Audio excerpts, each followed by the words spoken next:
Drago, you killed my father. Drago, you killed Apollo.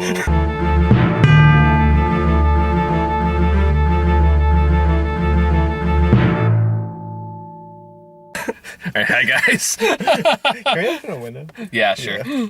I'm sure you saw by the title. Yeah, we just got out of Creed 2. It's like one of like 3 fucking movies I'm seeing this weekend. During the fucking daytime, so my apologies. I'm adjusting to natural light. I know, because neither of us go outside. Well, no, it's been a while since I've seen a movie while the sun has been out. Yeah, so me too. Yeah. Anyway, oh my god, what a surprise! It was a Rocky movie. I mean, yeah. I mean, is that you're making it sound like it's a bad thing, though. No. It's just like it's nothing. It's nothing new. It's fine to watch. No, I liked this movie. I liked it quite a lot. And like it's definitely not as good as the first one. I liked the first one a lot more. And I was kind of thinking to myself, like, because I wouldn't throw this like in a typical Rocky movie stuff, because it was definitely trying to do more with the characters, I think, than a lot of the other Rocky movies did. At least up to like 3, I think. Okay. Or up to 4, I should say. Well, because I don't know, like, I just felt like Michael B. Jordan was a little bit better developed in the first movie.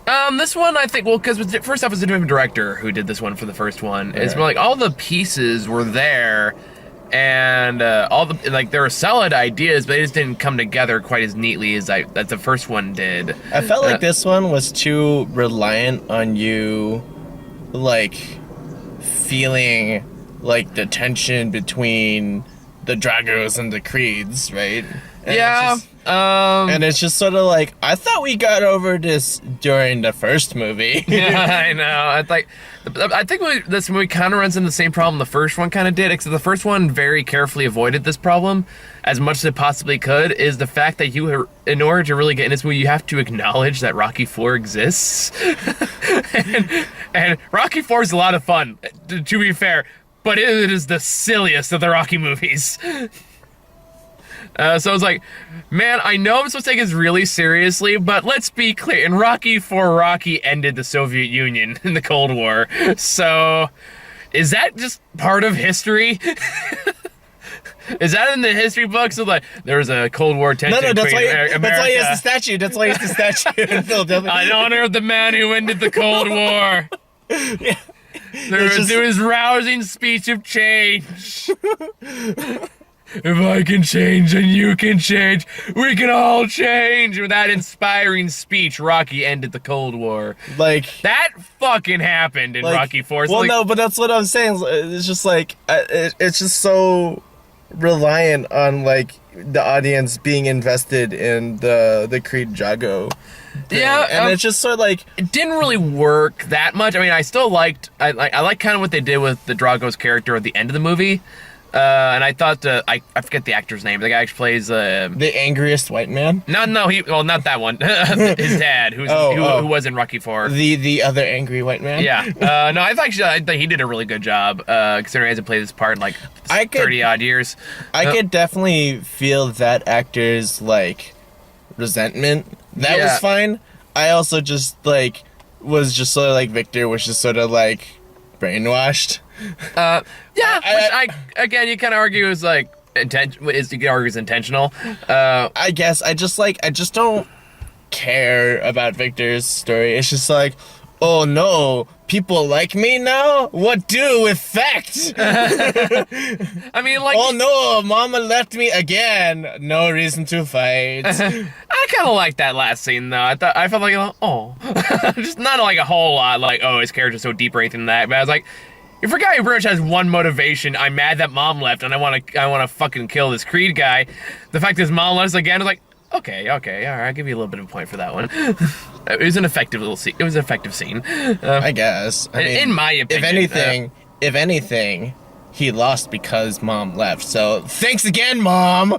Oh, he was losing up to that point. But like now again, like I don't think the Dragos are really the focus, and like the villain wasn't really the focus of the first one either. No.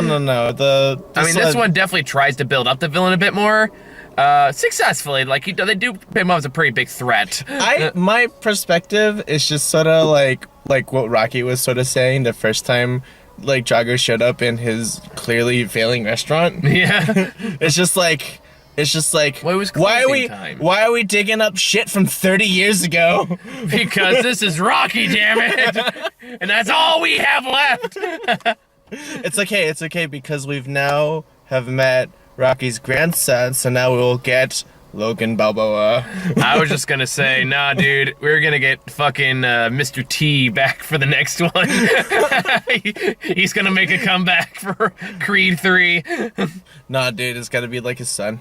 Yeah, they're probably gonna make a Creed 3. This movie's gonna make enough money. Yeah. But no, like, there are some things I really like about this movie. First off, like, I know like a few writers worked on this, and I think so on Twitter point. I think it's Weebot pointed out on Twitter. It's like, okay, I know like some like 2 or 3 writers worked on this, but whoever made the walk-in sequences. Oh yeah, that guy For the wrestlers, for the boxers, deserves an Oscar in and of itself because those intros are amazing. Yeah. No, that I can agree on. Although I would think that's more choreography. So or cinematography. I would choreographer for Creed 2. Best choreography. I honestly like the choreography was pretty solid.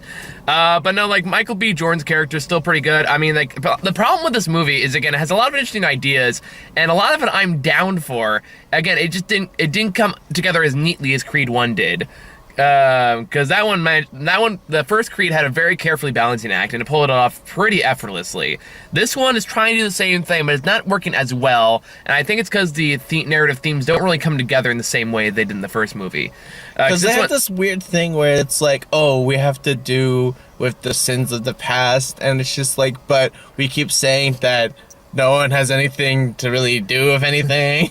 I mean, it comes down to, I think it kind of ties back on things in the first movie of legacy and the next generation. You know who I blame happened? You know who I blame this movie happening in their universe? What was it? That one motherfucking ESPN guy. Oh! Yeah, the one, like, that was an issue. No, just like the random guy on the news, just like, ooh, Victor Drago's challenging Creed.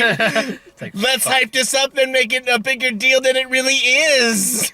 Have you never watched ESPN? That's all they do. I know. I'm just sure that there were like other more qualified fighters to go, and the only reason that they took that fight was just it's a legacy fight. You gotta show that one up. I would hype the shit out of it too if I was in position. That's easy money. Yeah, my producer would say the same thing if that was me. I'm just saying, you guys like, oh shit, these are the sons of the 2 guys who like fought each other years ago, and they're both fuck, this check writes itself. I don't even care if they do it. But for real, no, the one promoter guy, fuck that guy. Yeah, he was an asshole. He's just like, hey, your kid's born. Sure you don't want to fight? Hey. I'm so poor. But no, like I did like this movie did focus more on Michael B. Jordan and Tessa Thompson's relationship. Because that kind of got sidelined in the first movie. Well, yeah, they had a baby together. Well, I'm talking the first movie. No, I meant in this one. Well, yeah, but sort of hard to avoid. I mean, the connection in the first movie was about him with his father and how he wanted to live up to that, like how he wanted to both exceed that legacy, but also felt pressure to live up to it. Yeah. And he eventually made it his own. That was the arc in the first movie. Yeah, but it felt like it came back again. It's just like he already. No, I see what you're saying though. I'm sorry, I cut you off. Yeah, it's like he already made his own legacy when he lost to that dude in the first thing, and then came back and got the belt, and then immediately it's just like, oh, but you made your own legacy, but now we have to grab you back in for this other legacy. Yeah, that's a fair argument, and you can argue that's probably a part of the reason why it doesn't come together as much as you would like it to. Now, to be clear, I like this movie. I think it was pretty good. It's more like it's not great. And I think that might be a part of the reason time. It does kind of feel like retreading old ground a bit. And yeah, I think that's totally a different point. That being said, I can totally get why you'd want to beat up the son of the guy who killed your father. Oh, yeah, absolutely. Yeah. Well, it's just sort of like, the challenge is perfectly fine until people just started saying like, oh, I hope Creed isn't so afraid to take this fight because he'll die. It's like, bitch. Granted, considering how the first fight went, that's a legitimate concern. Oh yeah. Like, no, I think, Yeah, no, he got his ass whooped. yeah. And first off, by the way, like, if anyone was wondering, the fight scenes, like much like the first movie, the fight scenes in this movie are phenomenal. I think I like the fight scenes for the first one a little bit better. The first one, the ones in the first fight were definitely tighter, and they didn't rely on slow-mo as much. That being said, if you want to go for like a David and Goliath underdog kind of thing, this is a good one to go with. Because the first crew is like them, but very much an even keel. This one is definitely, if this guy is a tall, beefy, like, he is a vessel of hate and muscle versus your tiny little ass down here. Yeah, no, what was the height difference on that? It was like, if this is my head, and it's like if I was down here, and this is him. and then this also tall ass motherfucker keeps on saying like, I will kill you, like my dad kill your dad. It's like, what the fuck, dude? I know, like, and that's another issue I did kind of with movies. It does rely too much on drawing parallels between this and Rocky IV, which I'm like, guys, the last thing you want to do is remind people too much of Rocky IV. It's a fun movie, but don't remind us too much. Because then you gotta remember the robot and how Mickey probably had sex with it. Which, by the way, that robot has a sweet story for actually being in the movie. But otherwise, it's kind of like, yeah, but you also have had a joke in there where it sounded like Mickey was fucking it. That made everyone uncomfortable. Anyway, because Mickey loves you. Anyhow.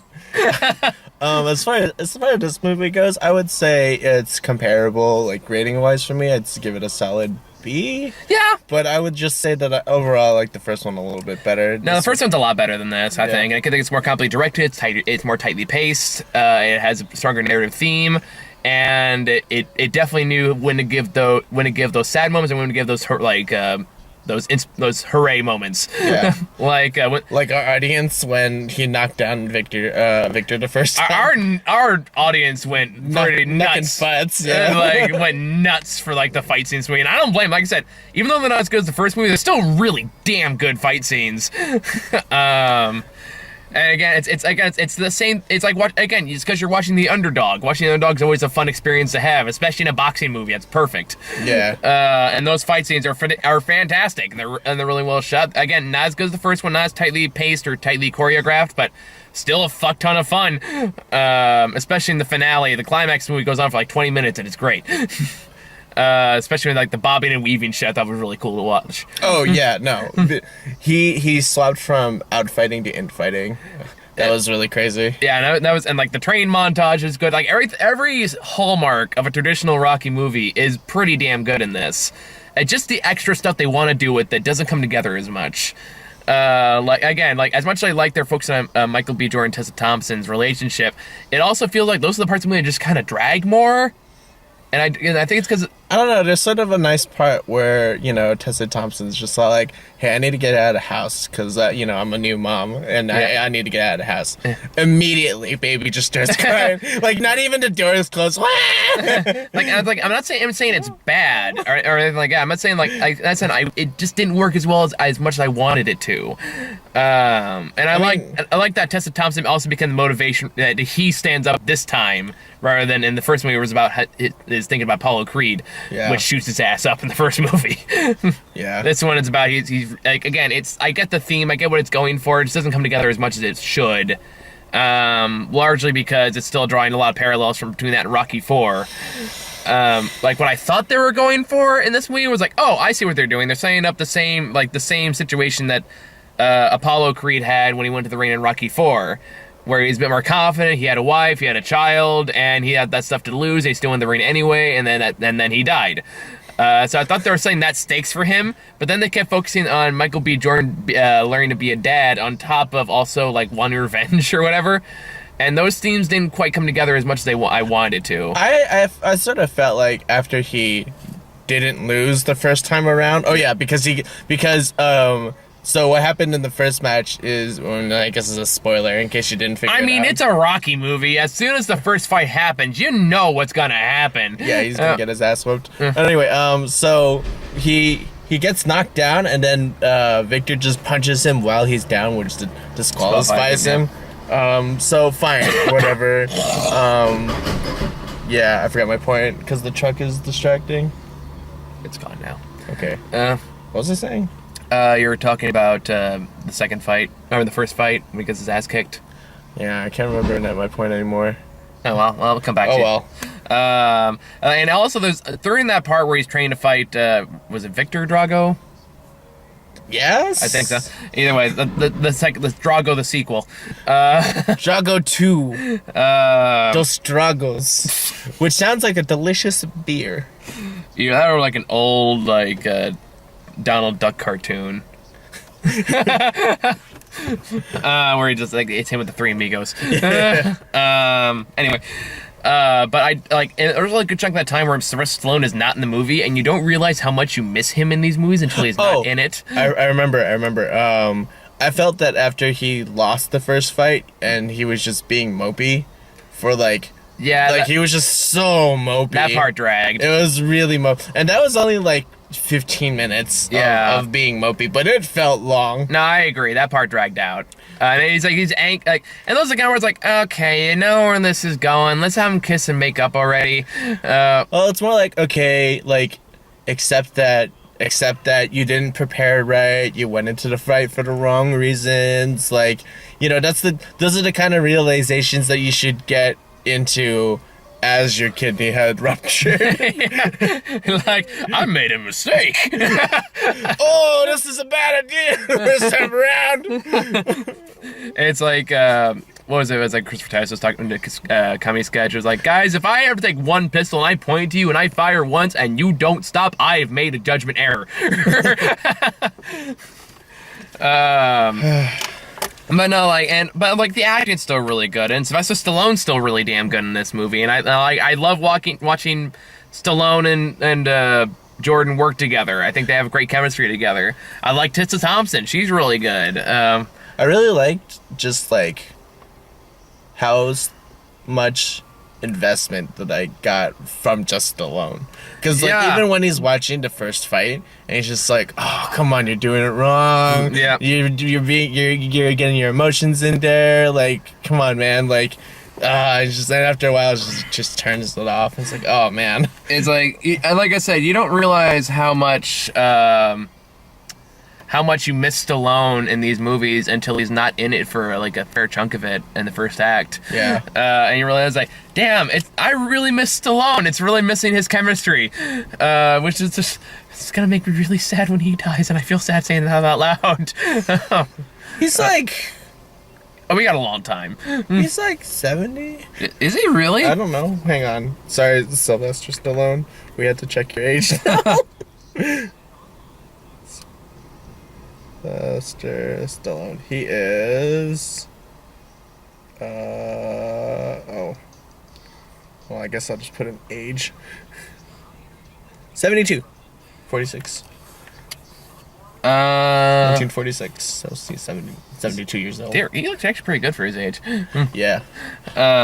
What I really liked, I noticed this. There was a bit when he was training, Michael B. Jordan, and you could kind of see that some of the makeup work was sort of done on his face to kind of look like it had been previously dented inwards before. Did you notice that? I didn't notice that. That's a nice touch. Like, it's the same thing as Stallone. Like, he kind of looks like he's definitely been punched before. Well, actually, because he has. Yeah, I know. He almost died making Rocky IV, man. Oh, for real? Yeah, for real. Okay. Because there was the part where he said, like, does it actually hit me? Does it actually hit me? And then I guess he hit him so hard, like, right in the heart, his heart stopped. Oh, gosh. And, like, his chest caved in. He almost fucking died. But this is sort of the same thing. It's just like, I don't know if you noticed some of the makeup work. It's just sort of like, damn, Michael B. Jordan definitely looks like he's had his face beat inwards.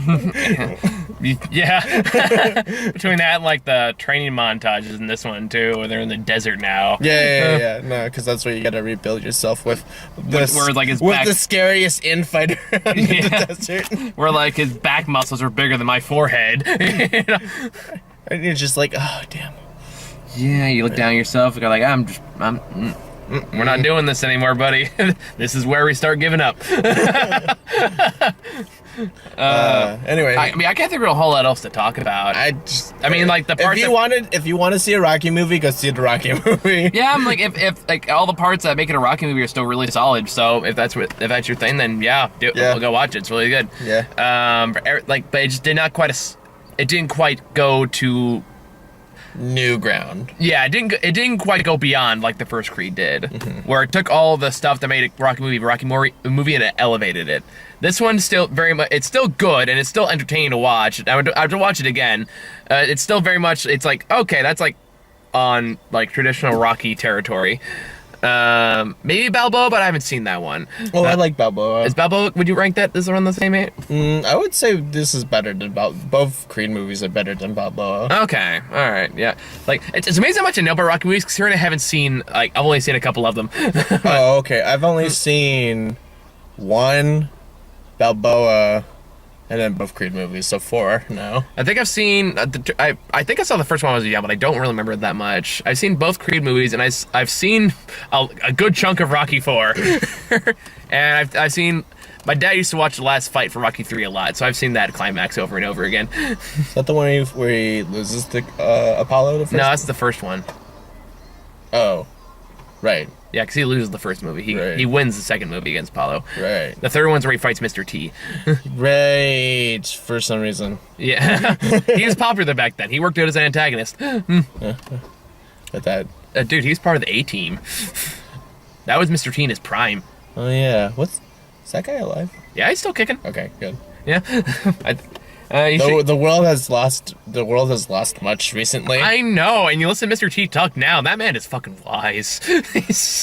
Oh man, like Stallone sounded so wise. It's just like you're gonna go in there and you're gonna just be there. This is gonna be the best day of your life. You know, your kid's being born. Don't worry about it. It's kind of amazing how these old 80s action stars have like really just kind of gone like are actually like good actors now. And it took a long time to get there. Like, even Schwarzenegger, I'll give him all the credit in the world. What has he done recently? Well, he did a movie that I liked that nobody else saw called Maggie, where he was fucking great. He plays it's a zombie movie, but the zombie is a metaphor for dying of some kind of chronic disease. Oh.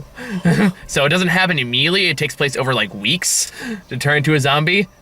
Gotcha. So it's like Arnold Schwarzenegger watching his daughter just slowly turn into a zombie and figuring out what the hell they're gonna do after she turns. Oh. And it's a really hard sit, but it's actually really damn good. All right. You won't believe a Terminator can cry. He now knows why you cry. Damn, dude. I mean, okay, I guess I gotta add that to the list because I keep like seeing this fucking Glass trailer, but I don't want to talk about that yet unless we're done. Honestly, we can probably wrap it because we're running out of battery power. Oh, okay, so, we should probably do that. Yeah, so go through them quickly. That Glass trailer though has inspired me to want to watch Unbreakable. So you should. I've never seen it either, so we can watch that one together. Split I've seen. Do you have it? I do not have Split. Can you? Anyway. I don't have all the money, Howard. Anyways, Blu-rays are expensive. Upside, right? Yeah, Upside was the first one, which you got talked about before. Yeah. Bryan Cranston, yay! Kevin Hart. Maybe he'll turn it around. Yeah. And then you got Miss Bala, which is like, can we make Jane the Virgin into Peppermint? Yeah. Or like that girl in the red dress from G.I. Joe. I forget her name. Yeah. Then we got a new trailer for Alita. Oh, yeah. Which is like, I do not understand why this is not like an animated movie. Because it might as fucking well be. It's just like... I never read Battle Angel Alita. Neither did I. But I did see it on the shelves before, and that's just... It doesn't look like my kind of thing. Yeah, it's more like... It's kind of runs the same issue that Besides, Hollywood, if you wanted to make money, just do Cowboy Bebop live action. Then you can fuck up that. I was gonna say, oh god, fans would riot. Streets, go to the streets. It was like, what's that? Andy Samberg is Spike Spiegel. Oh god. No, I mean, Scarlett Johansson is. That's the running joke. Is any like culturally inappropriate character to play? Well, no, but I would totally be down for this. Terry Crews is Jack. I'm so tired and haven't eaten it today. I'm so ready forgetting who Terry Crews is. Oh, okay. There we go. It clicked. It clicked. I'm good. Yeah. Like, what was that movie that Scarlett Johansson was in that got blasted? Oh, the other anime movie. One where she's literally whitewashed. Ghost in the Shell. Ghost in the Shell. Yeah, where they, like, it's not so much she was literally whitewashed, and it's kind of absurd because like the whole thing, you know Ghost in the Shell, obviously. Yeah. And the whole thing with that, except this one, in this case, like, no, she was actually originally an Asian woman, but then they put in a robot body, they put in the body of a white girl. So she was literally whitewashed. Okay, I actually did not know that. Yeah, me and Ron saw that, and we're both like, Hollywood! I can't tell if you're trying or you're just trying to piss everyone off. I think we compared it to like that guy at the party who seems really cool at first, but then says something kind of racist that makes you start asking questions. Oh, it's kind of like the trampoline episode of Community. Yeah, that's a good comparison. It's gonna be a maze. But yeah, this is a place free of darkness. Oh boy. But no, like this one kind of looks like it's, I don't want to say it's relatively whitewashing, but it's also relying a lot on CGI like Ghost in the Shell did. And it's got to the point where anyone actually like physically there shows up, it's kind of jarring. Yeah, you can definitely tell when someone is CG'd in and someone is an actual person. Yeah, so like if Christoph Waltz is acting like right in front of Alita, it's so weird because Alita's all CGI and Christoph Waltz is Christoph Waltz. And at that point, you just might as well, like, I don't know, put on like a filter, make everybody look CGI. Like I said, just make it a fucking animated movie. It basically already is. Anyway, moving on. Then we got the new trailer for Glass, which that one looks really good. Yeah, I have to go watch Unbreakable now. Yeah, at least Split. I mean, I want to watch it both now. Yeah, they're both really good. I mean, I feel like somebody kind of gives away what happens in Split a little bit, but oh well. But anyway, look forward to that. Might actually be a good January movie for a change. Then we got the new trailer for Aquaman. Man. Oh god, I saw his costume at the end, and I was just like, oh no, that does not flatter him at all. Like, it's like, I think it's like, it clashes with his broness beard. Yeah. Because, like, all you had to do, right, like, if you wanted to keep that look, you could have, like, done that, or changed the orange tone of the armor or something. Yeah, then make it less scaly or something. Or it's more like they put on abs in it and it looks kind of distracting. Oh no, yeah. I mean, I felt like he looked perfectly fine without, like that could just be the new Aquaman. He just looks like a fucking Viking. Yeah, and that's kind of like I don't know, like this movie I want to be excited for because it looks like it's definitely doing what like all these DC movies should have done to begin with. It's like, hey guys, let's have fun. Let's have fun. It's a fucking comic book. Stop taking it so goddamn seriously. No, Batman said we can't. But why did you say that name? Again, like I've heard so many goddamn stupid defenses for Batman vs Superman, but it's like in the real world and it's so serious. I'm like, okay, tell me 5 things about Superman's character. He's a Jesus metaphor. Aside from that, like, what is he actually like as a person? Can't fucking tell me, because he has no fucking person. I mean, they have to fix his mustache all the time, right? Well, that was Justice League. It's more like a movie about put it best. It's like none of the characters in like Batman vs Superman or even Man of Steel arguably are defined by what they are. They're defined by what they're not. It's like they're not your father's Superman. It's not your old Batman. These are like darker and edgier versions, but don't actually give them characters of their own. I mean, you might as well just call them the fucking lunatics. And that kind of leads into the issue I have with this movie, or the big concern I have about it, is I like Jason Momoa as a person and as an actor, but I do not think he's good for what they're trying to do with this character at this point. And a lot of that comes down to what Zack Snyder wanted to do with him for Justice League, which is definitely make him like the pinnacle of masculinity, bro, like surfer bro kind of style. And you got this movie, it's definitely more into the ridiculous of Aquaman's character in a good way, but it's clashing with Zack Snyder's old vision for the Aquaman character. So you have those two different visions that just aren't meshing well together. I mean, maybe he'll shave the beard. I doubt it. Or at least braid it. I don't know. He's had that same beard when he's at Comic-Con, so I kind of doubt it. All right. I mean, like, because, like, you're like out there, it's like, okay, cool, gigantic undersea war fights. I'm down. You got the that did look really exciting. you got the main villain, who's played by a night owl, who's got the weird little fish gill helmet. I'm down for that. And Black Manta looks really awesome. And Black Manta looks great. Like, it's all these, like, costume designs that look fantastic in ways they shouldn't. And then you have Jason Momoa, who looks so out of place in all of this. Because he's like the only transplant from the Zack Snyder stuff to the newer stuff. And it's just so disjointed.